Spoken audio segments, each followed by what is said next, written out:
C'est horrible. Ok, donc du coup. Donc nous sommes à l'hôtel de ville avec deux concitoyens du Havre. J'aimerais juste avoir votre impact sur comment ça se passe le confinement et comment vous le vivez. Marco il travaille donc. Moi je travaille donc ça va encore. Qu'est-ce que vous faites? Moi je travaille en maison de retraite. Oh, c'est encore plus dur pour vous parce que vous êtes dans les EHPAD, on est d'accord? Ouais.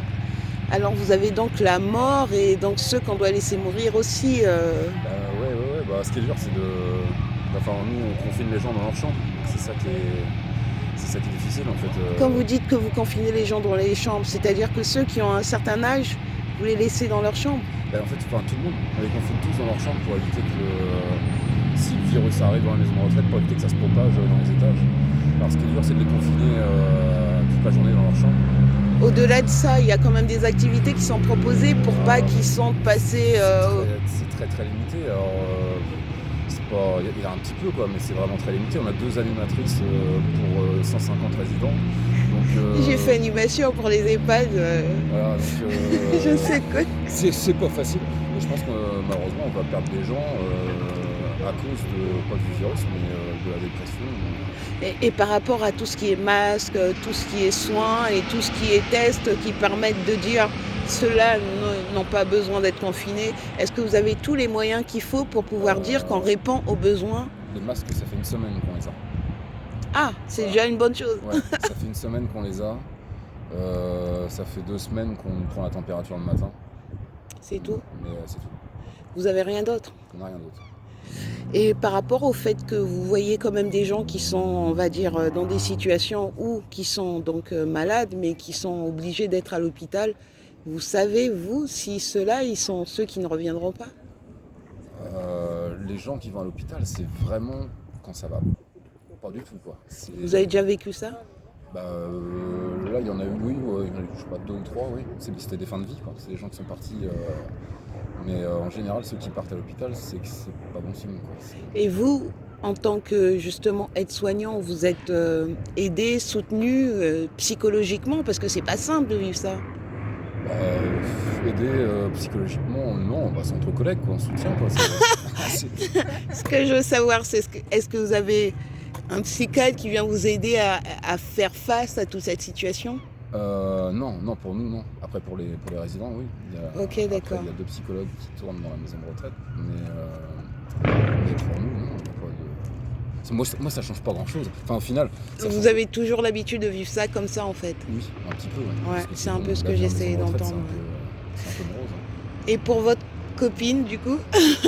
Moi je suis belge en fait donc Ah, j'aime bien. Bienvenue la Belgique. Je suis coincée ici. Oui, parce qu'apparemment en Belgique, on n'a pas d'attestation. Non, Ça, pas c'est un du truc tout, de donc fou. je suis un peu jalouse parce que Mais comment vous vivez le fait qu'ici, on est un peu en auto-repression à fond?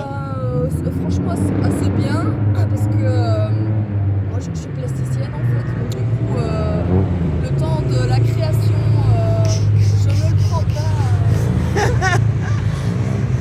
J'ai jamais vraiment le temps de le prendre comme je voudrais le prendre, donc là du coup j'ai tout le temps que je veux et je le savoure à fond, donc je le vis très bien. Donc en gros pour vous, il y a sur le confinement,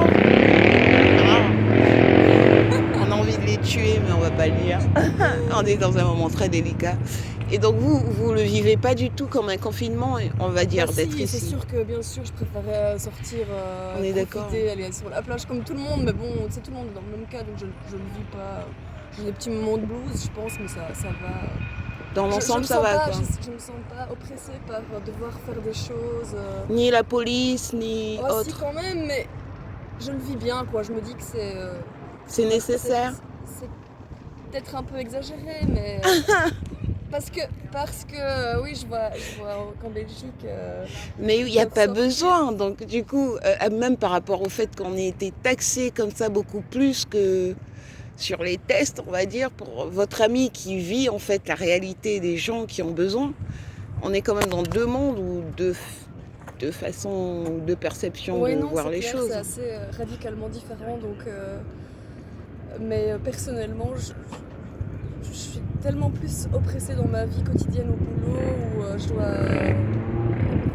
Qu'est-ce que vous faites comme travail? Je suis guide dans un centre culturel. Ah, donc au chômage. Quoique, Pardon? Donc au chômage. Chômage, oui, pour le moment, oui, à fond. Donc du coup, j'ai pas vraiment le temps toujours de prendre le temps que je veux pour mes créations. Et donc là, du coup, je vois le côté positif de ça. Mais c'est clair que c'est... je trouve les policiers français quand même un peu dur à cuire, quoi.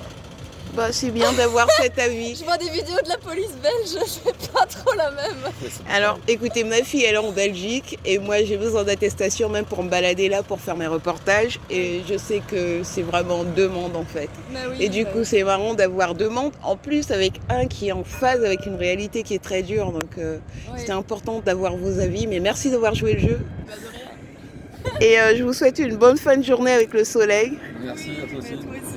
Et c'est pas mal quand même qu'on soit au Havre par rapport à ce qui se passe un peu sur Paris, non? Oui, je pense qu'ici on s'en sort bien quand même. On est d'accord? Parce que le gros comparé à l'Est et puis à la région parisienne, c'est peut-être le Paris qui nous sauve au final. Parce que ça reste un peu plus là-bas. Et, On est d'accord. il faut espérer que ça reste comme ça pour nous, enfin, pour nous les Havrais. Hein, mais bien évidemment, je ne souhaite pas du mal aux Parisiens. Mais bon, en tout cas, nous, oui, je pense qu'au niveau des chiffres et tout, on est pas mal encore. Ouais, mais il y a quand même tous les Parisiens qui sont venus à Pâques voir leurs grands-parents à Par contre, Deauville ouais, ou ouais, en ouais. Normandie. Par contre, je sais quoi, j'ai entendu 15% des Parisiens. Exactement, enfin, bon, c'est les pas pour ça Parisiens, que je le dis. Les Parisiens les plus riches, oui. Mais j'ai entendu, là, vendredi, il y avait des bouchons sur la 13. Exactement, c'est bien hallucinant, pour ça. c'est hallucinant. Moi, ça me C'est fait très drôle. halluciner. Ouais. Bah écoutez, Ils ont pas eu peur de se faire coincer, quoi. Parce je pense qu'ils ont les moyens de payer l'amende. Et puis le pire, c'est qu'après on dit que c'est dans le 9-3 qu'ils sont machin, mais j'ai comme l'impression que le 9-3 n'a pas les moyens de payer 135 € d'amende. Ah, ouais. Par personne en plus. Hein. Par personne. Oui. Imaginez, Oui, par personne imaginez. dans le véhicule. On est d'accord. Bon, en tout cas, bon soleil à vous et bonne continuation. Et merci d'avoir répondu à mes questions. Bonne continuation, au revoir.